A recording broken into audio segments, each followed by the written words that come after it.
up, YouTube? I am your host, Mediocre, the tour reviews and reviews. Back in here with one more video. Guys, you can officially stop sending me this damn video. All right? You're flooding my Instagram. I can't see anything else that's happening out into the internet lands because all I see is you guys recommending that I should review this video. But it must be done. So let's get active.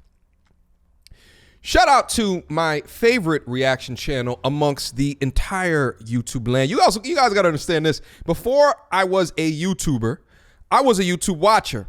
And I love Abba and Preach's channel. Always have. They just uploaded a video entitled Why We Think the Red Pill Community is Necessary, even with its faults. All right? Guys, understand that they are now having an opinion on dipping into this sector. So we got to go in. We got to hear their thoughts. Let me also say this as well. I actually saw this whole reaction. I had to watch the entire video. Okay? So I want to give you guys my thoughts. Without further ado. This topic. I disagree with the red pill community, but I 100% understand that there's an absolute need for it. People often complain about like the rhetoric that comes out of like the manosphere or whatever. And I understand some of those because I disagree with a lot of the sentiments that they share. I've been called a blue pill and purple pill and whatever the term that they have. Honestly, I find the whole Matrix reference is super cringy. But it's 100%. Hold on, let me comment on that first. So have I.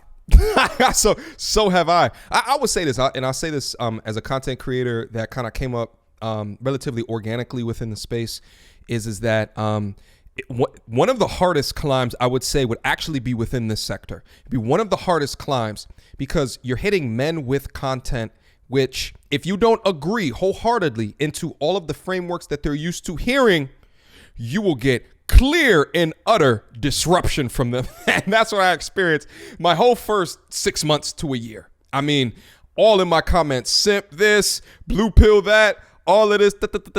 It's almost as if like right now my skin is ironclad. There's really nothing anybody can say in order to try to sway me off of my path at this point. But I thought it was interesting that he opened up with, I disagree with red pill. Right. And then he goes into, but I think that it's necessary. So let's hear some more of his thoughts. All right. Necessary. And I think one thing that people don't understand is that there's a lot of expectations placed on men in regards to the roles that they have to play in society, in regards to the roles that they have to play within the dating sphere. You know, the idea that we have to approach, the idea that we have to be the one putting the foot forward and doing all this stuff. I'm not saying that women don't have the responsibilities. I'm just saying there's a lot placed on us, right? The big problem is that we have zero resources in the mainstream to know how to do these things. We don't learn it from our parents because our parents oftentimes don't know what the they're doing. We don't learn at school, and our friends are just as clueless as we are. So what ends up happening is that we look towards media. But the thing is, men don't have shows like The View. Men don't have shows like women do where they get to learn all the next beauty tips and have all their problems constantly talked about other than sports shows. And so what ends up happening is that men turn towards alternative media. Joe Rogan. Joe Rogan is a perfect example of that. He blew up. But yo, when he was just back in, it was just a bunch of guys watching him all the time because it's like the first time that they watched someone speaking long form about that they were going through. Abba opens up with a fantastic point here, which I think is the crux of his argument throughout the rest of what he's going to talk about, which is there is no other spaces for men to absorb content, for men to absorb media. I've been saying this since Jump Street. There was a clear dearth of information when it comes to and pertains to men, whether it be from an education perspective or even an entertaining perspective. And shit, he just brought up Joe Rogan. One of the shows that I used to watch, like I think it was back in the late 90s, early 2000s, was The Man Show. I used to watch it. Hilarious. I think I used to watch it with my pops as well. He used to come on Comedy Central. I used to watch it. And then, you know, what is it, 2 seasons? And for doing, you know, what is considered outrageous shit. Meanwhile, if you go on the other side of the internet, right, the other side of syndicated media, shit, I just did a video not too long ago on Wendy Williams insinuating that women should get pregnant to lock down and keep a man, which is some truly selfish and egregious shit. But irrespective of it being low integrity content creators, both from a syndication and a digital media perspective, even the high integrity ones, there's outlets in media available to women all day, which begs the question, how did it get up like this? How did it? And I think, I also had this discussion. I played this video on my Discord server last night. Shout out to my Patreon members, link down in the description box down below if you guys want more access to me. But I went over this as well. And that was one of the main questions is how did it end up like this? That women got all of the media, right? All of the marketing, right? All of the education about life, all of this, all of that. And then men did not. And the one conclusion that we came up to is that although men have been typically the breadwinners, men can be sold to make their women happy. So give all of the marketing to the women, make all of these products feel like it's a necessity within their life. The makeup, the nails, the heels, all of the shit that men could really care less about. I could care less if your nails match in color. I don't care. But utilize the women to drive purchasing decision for men. So that's how you see a lot of things out in media directed specifically for them. The problem with that is that it leaves men behind. It leaves them behind. And we act as if we do not, especially in the black community, do not have a 70% single mother rate. And if there are no men that are in the household to a degree, an uncle, a something to help direct these young men, what you find is that they grow up completely and utterly lost. Okay. So Abba's first comment in the beginning, as it directly related to not agreeing with Red Pill, shit, there's a lot of content creators that I see out into the space that I do not agree with as well. Right. But it's like you have this big aggregation of Red Pill / manosphere type content. And you have a lot of different actors that are less balanced to more balanced, depending upon the particular disposition of that host. And then also what the audience is fiending for. All right, let's keep it moving. I'm talking back in 2013 when his podcast was like, setup. Yeah. Right? I used to watch it back then. I was like, oh, okay, cool. One thing I've learned, just come to realize with myself is I remember when we first started doing videos, I used to be way more angry about a lot of stuff, right? And looking back now, I used to ask myself why I was so angry covering some of these topics. Wow. And it dawned on me. Just real quick. Let's go back to Preacher's response to that when he said angry, because I want to touch on this anger thing as well. Way more angry about a lot of stuff, right? Looking back now, I used to ask myself. He said, he used to be a lot more angry. And by the way, too, when I was having this discussion in my Discord server, last night, I was asking throughout the video, I was like, why do you guys think that Preachers is more quiet during this discussion? And then they let me know that he's been married for over a decade, which makes complete and utter sense, because if he got married early, a lot of the things that as it pertains into the Red Pill and the manosphere space just particularly wouldn't have any impact on his life. You understand what I'm saying? So which makes complete and utter sense. I don't think Abba is married, which is why he was probably watching that kind of content for a degree in his past. All right, but let's keep it moving.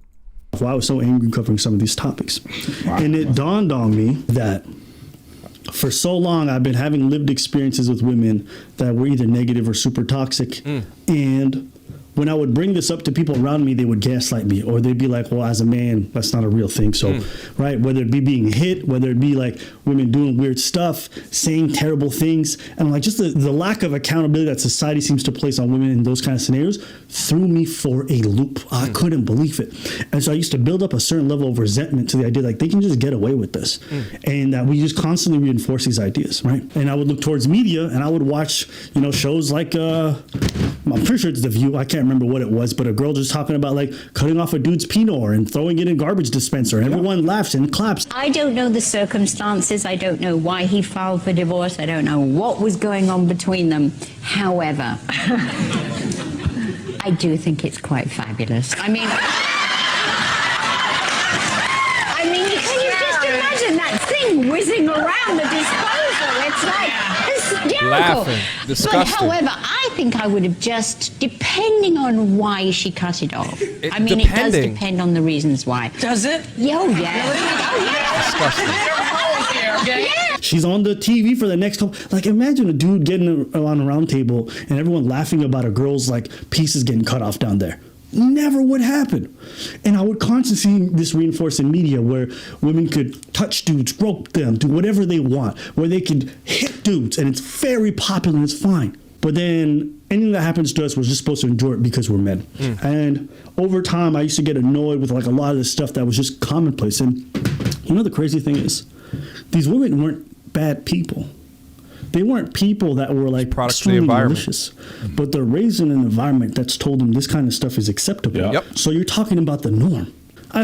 So let me touch on this as well, because I think that this is as well an incredible point. What he just described, I completely 100% understand. Like, before I had this YouTube channel and I talked about the things that I do and the way that I do, oftentimes I'd be the only person in the room that had the views that I had, right, as it pertains to gender dynamics. I would be the only one, both men and women. I'd say shit, and even the men would be like, and I'm not even that bad. I'm more balanced than most. You understand what I'm saying? Even the man would be like, but media and propaganda has an impact on men as well, okay? And they feed into the bullshit just as much. But oftentimes I'd have these discussions. I'm just like, wait, you can't see my point, and they'd hit me with these generalized talking points, which somehow always made it the man's fault. Oh, it's because of patriarchy. Oh, it's because you're so toxic in your masculinity that you just can't understand, right? As if me talking about a man's needs or preferences somehow diminishes a woman's needs or preferences. No, mama, I'm not diminishing your shit. I'm just saying we're people too. We got feelings too. We bleed red as well too. Bleed red? Bleed blood? Okay. Let's get back in. But then anything that happens to us, we're just supposed to endure it because we're men. And over time, I used to get annoyed with like a lot of this stuff that was just commonplace. And you know, the crazy thing is, these women weren't bad people. They weren't people that were like extremely malicious, but they're raised in an environment that's told them this kind of stuff is acceptable. Yeah. So you're talking about the norm. As I started doing these videos and I started venting, all that pent up resentment, all that anger coming out, I could feel it. All of it just pop, pop, pop. For a period, I actually went to the red pill stuff. I was watching that. I think probably from the ages of like 18 to 25, like, you know, because as a young man, you're told you have to do the approach, you have to do all this stuff, right? I don't know what I'm doing. Yeah. It's awkward. I go to these ladies and hard rejections and self-esteem. So I'm like, I need help. So what did I do? Pickup artist. I read the book, The Game. I watched Keys to the VIP, which is oddly enough a show that was shut down just for teaching dudes game, right? I would watch all these stuff and I was like, cool, I'm learning. But they also had some toxic ideas, terrible ideas. But I'm like, I have no alternative. Where else am I going to learn? Who's talking about it? Who? Nobody. Then I go on YouTube, find Joe Rogan. I find a couple of other red pill folks. I'm like, oh, okay, I'm learning some stuff, but I'm indoctrinating this thing. And, you know, by the time I started 24, 25, I started to realize some of this stuff is bad, and I took myself from that environment. But I also recognized it filled a void in my life that no one else was able to fill. There are no resources to teach young men these skills. None whatsoever. But we expect them to be good at it. Yeah, so just real quick before Preach goes in, I think the way that he describes that particular rage is in the way that when he started to talk out and how it was an explosion, right, of what he felt in the years of being suppressed in his thoughts and his ideas, and will come out in video format. A lot of young men are experiencing the exact same thing, and it's oftentimes down in comment section. Oftentimes, I'm surprised at my own comment section because I think I'm a little bit more balanced within the space and the ideas that I represent, and then in the comment section can show a far different picture. But it is what it is. But the thing is let me also hop on to the end of that point is that I think that it's necessary. I think that it's necessary that men experience this type of rage when they start to understand and peel back the onion of the reality that they sit into. I think that is, to a degree, necessary. What's not necessary is to stay within a rage state for the entirety or the rest of your life. And you become so consumed, or you become so tribal with it, that you begin to think that anybody who doesn't understand this little bit of information, which you just recently learned, are less intelligent than you. But here's the thing. The goal is to eventually evolve out of the rage-like state. And when you evolve out that state, that's when I think that you can really fully achieve manhood. You could kind of think of it like a metamorphosis. It doesn't happen to all men. Some are allowed the privilege to exist within the fairy tale. And I know a lot of us wish that we didn't know the things that we do, consume the education to the degree of what we do, and we can go back to the blue pill lifestyle. But now you're in 2021 and you're dealing with modern day women, which from an evolutionary perspective are the same exact women, but from an societal lens is really, really different than what our parents and especially our grandparents grew up in. But again, I think that the rage is particularly necessary, but it has to be cultivated in a positive way. If you continue to follow content creators that they're feeding you this medicine that increases your rage or keeps your rage relatively consistent, do understand the detriment that that will do to your mental health. Evolve, get therapy, all right? Because until you do, you will always be the undercurrent of society, because truly evolved men are the ones that are creating industries, building businesses, right? In all of their walks of life, not the ones who spend the majority of their time hating on others, going to other people's videos and hating on people. Okay. These are the undercurrent of men. You don't want to be an undercurrent. All right. Let's move on. Only that is they expect all these men to do all these things. And the price for failure is so big. The price of failure, not only for your self-esteem, but just you being labeled a creep, it costs a lot. Yeah. It's really the cost as well about it. I realized, one of my friends realized how much the cost was, that whenever she was talking that, oh yeah, man, I was at the pharmacy and I saw my boyfriend, so I tapped it on the ass and it was not my boyfriend. And they're like, oops. And then I left and my boyfriend was there and we all laughed. And I was like, yeah, they can't if fly I here. think I spot my girlfriend turned in a public environment, I'm gonna make sure it's my girlfriend. I can't just because I cannot afford as a man, as a black man, to just tap the booty of just some random girl. And be like, oh, sorry. Because the cost of that is potentially bigger than just oops. Dog, here's the thing. I have been ostracized in public for looking at women. For looking. I'll give you the quick story. Was sitting out on my patio, okay? Pretty young thing passed me. So I'm doing like one of these.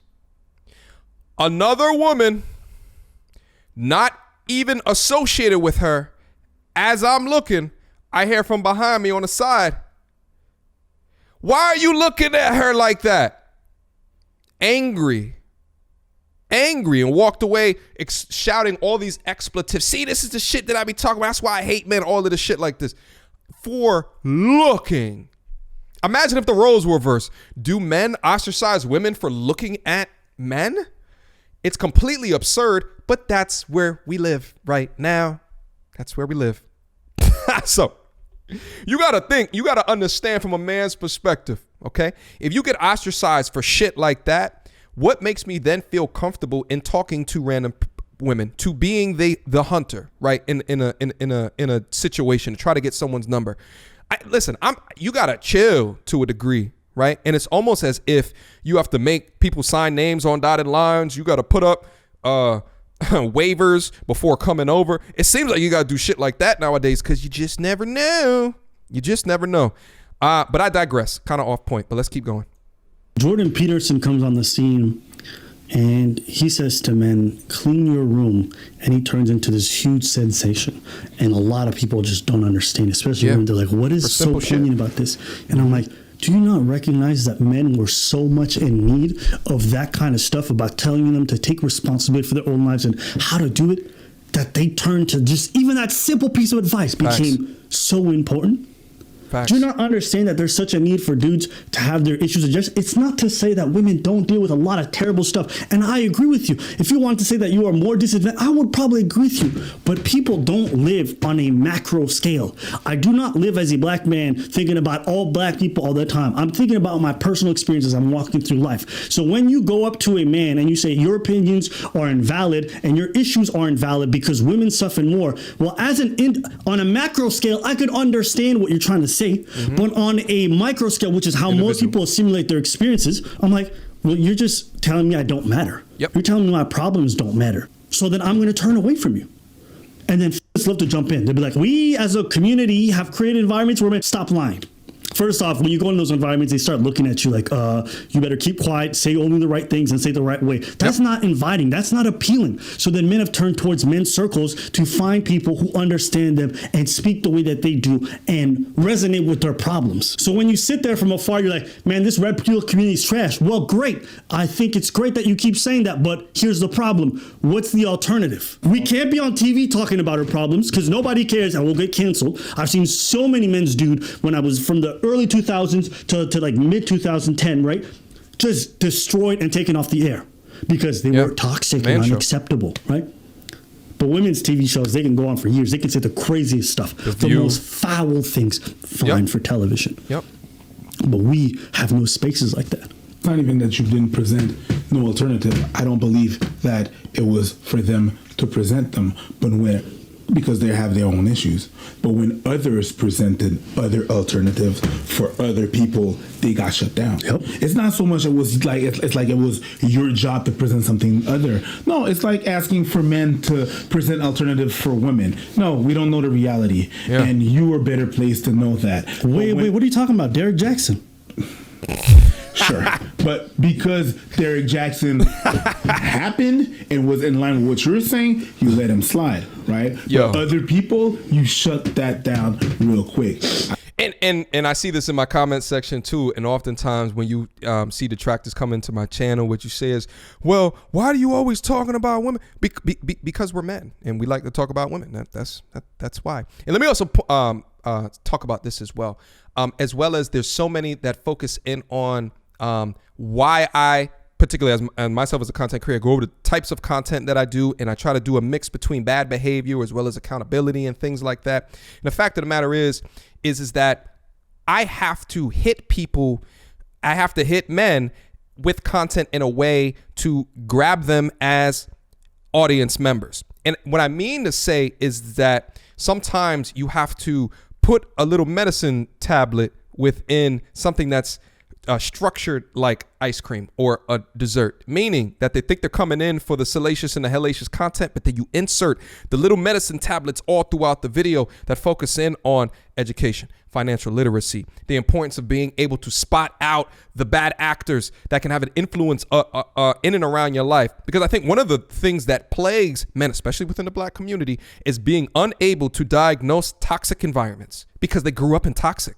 They grew up in toxicity, pure and utter toxicity. So they don't understand what is normal and what is not normal. And they think that the way that this person is acting is by some means normal. And some of them think that unless they see this toxic behavior, it means that there was no love, which is absolutely incredible to me. I don't think that it's for you to give other alternatives, but whenever that alternative happens, you shut it down and you cancel it.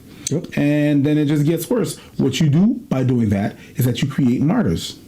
And then they get to evolve and to evolve. Every time Jordan Peterson was getting, they tried to cancel him, or they tried to do something like that, or they tried to shut them down, he gained more power and more people. Every time you do that, you're doing a disservice to your own self. But whatever. So listen, whether you're a woman, whatever, like, listen, it behooves you to acknowledge the fact that men deal with problems. All right? It does not take away from your issues. It does not mean that you're invalidated, but men are struggling and suffering from certain things. And there's a hard knock life out there. You know, just because we're not as vocal about it as you guys are, we don't talk about it the same way you do, doesn't mean it's not there. It doesn't mean it's not there. Even this channel, all right? I don't think you throw us in the red pill area, but, you know, we definitely have some ideas that congregate with them as well. They do. Even this channel, do you not recognize why we got so popular so fast, aside from the fact that we got decent commentary. Part of it is we filled the void. So yeah, as far as the red pill stuff and all this whole manosphere and stuff like that, men need their outlets. And I'm not saying it's necessarily the most positive one. I'm not saying that, but until there's resources to tell men how to do this stuff effectively, do it well, until women in society in general stops invalidating what men go through, right? We're not going to fix these issues. We're just not. So it's a two-part thing. It's not getting solved. So just real quick. So I'm gonna leave the rest of the video. There's still more in the video to go over. So I'll leave a link down in the description box down below to go out and finish the video. I think it'd be very important if you do. Here's the last thing I wanted to say on this particular topic. Well, maybe two things that I wanted to say. The first is that what I think is happening is this is gonna be this is the great shift, right? This is the great shift. Media has typically focused on women and women issues.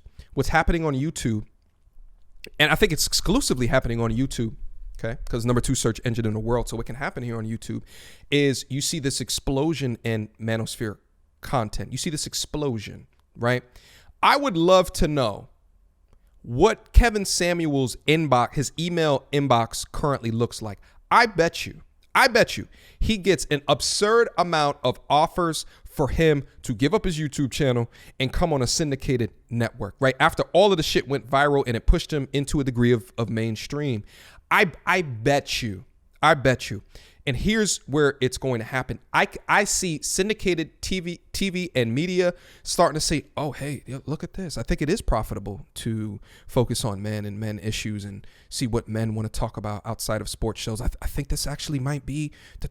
And then they're going to sick their directors, their producers, their this, their that. But here's the thing. I think that they will eventually fail. I would think that they will fail. Why? Because up on YouTube, we focus on texture over polish. These TV shows, they focus on polish. So they'd have to think of creative and innovative ways to be textured, but still have the advertisers want to spend money on their platforms, because at the end of the day, money talks. Here's the other thing that I wanted to talk through and about. And when I hear Abba talk about the negative components of red pill, my mind immediately goes back to a video that you guys wanted me to react to a couple of weeks ago, right? And I'll tell you the reason why I didn't react to it, but it was a reaction to a Darius M video. I believe his name used to be Darius MGTOW video, and they went in on him. So they went in on him. What I saw was then Darius was attempting to YouTube copyright strike Abba and Preach. And I remember during that whole time, I actually reached out to Preach and I was like, yo, Preach, I think that he's going to try to copyright strike you guys, right? And the reason that I know that is the only copyright strike that I've ever had on my channel was from Darius M. was from the same brother. So I'm looking out for Abba and Preach like, yo, I think they're going to try to. And sure enough, he tried to, and he ended up losing. Abba and Preach then went and made two more reactions to his videos on top of that, which I thought was absolutely hilarious. And here's the thing. The things that they went over in that particular video, in the way that that content creator was saying, is the portion that Abba does not agree with. And to a degree, the way that the words are articulated in that video, although the overarching idea might be true, for someone that is in a red pill rage status that is questionable about his relationship and dealing positively with the opposite sex, it can be potentially damaging. The only reason why I chose not to react to that video is because at the end of the day, I don't want copyright smoke. That's not what I have a YouTube channel for, but I support them in the creation of that video. And I think that, listen, when we think about this whole manosphere thing, I think that it's clear that as you select people to follow to, you have to assess a couple of key things. Number one, what are the receipts that they have on their channel that shows that the things that they say are factual? What are they showing you? And how are they showing it to you? Are they just saying that they're doing that? Are they just saying that they're doing X, Y, Z? They got money like this, and they're just showing you the cars, the this, the that. They got a couple of women that might come through. Start to put on your critical thinking hat to understand what are the actual things that you see that they're showing to you with a degree of believability within that. The next thing is, please assess, right, how much of their content negatively focuses on the opposite gender without clear solutions being involved with them. Focus on that, because what can happen is that they can feed you the medicine. You get hooked like methamphetamines to come back each and every day to hear the bad stories, to see the negative this, the negative that. You can get absolutely hooked. If there's no pieces or glimmers of solutions, then the goal is to keep you there. And if the goal is to keep you there, there is no solutions that are formed within your life. Here's the last thing. Outside of all of the entertainment that us as content creators provide to you, how many or how much of their content is dedicated towards improving you, to making you better, okay? Because I think, and I'm going to say, if they're not helping you think better, if they're not helping you consider the world differently, if they're not enacting something positively in your life that maybe you've never heard about, something that your father never taught you, if he wasn't in your life, what are these things? And are you getting something out of the information, getting something out of the knowledge that they are presenting to you, other than keeping you in a space to feed you information to keep you there? So just be very mindful. Once you're done with a channel, which helps you understand that your rage is valid, right? Figure out how you can increase your value to yourself in this world, all right? Questions, comments, concerns, y'all already know what to do. Mediocre tutorials and reviews at gmail.com. Guys, this video is way longer than I anticipated it to be. I'm gonna leave a link down in the description box down below. Shout out to Abba and Preach. You guys already know I love their YouTube channel. Really dope dudes. Go and check them out. And last but not least, guys, I got a Patreon and a Discord where a large majority of the types of conversations that I had here today is had within that Discord server, along with resources available to you to increase your knowledge and your position in this world. My goal going forward on the channel is actually to start live streaming less so I can focus more in on that community. We're over 600 strong into the building, and it could be your opportunity to get not only closer to me, have conversations with me, but then also to have conversations with everybody in the inner circle, because there's some really talented folks back in there. You understand what I'm saying? Guys, that's been your video for today. Let me know what you think. There's a comment box down there for a reason. Did I get this one wrong? Did I get it right? You let me know. All right? Until next time, YouTube. Peace.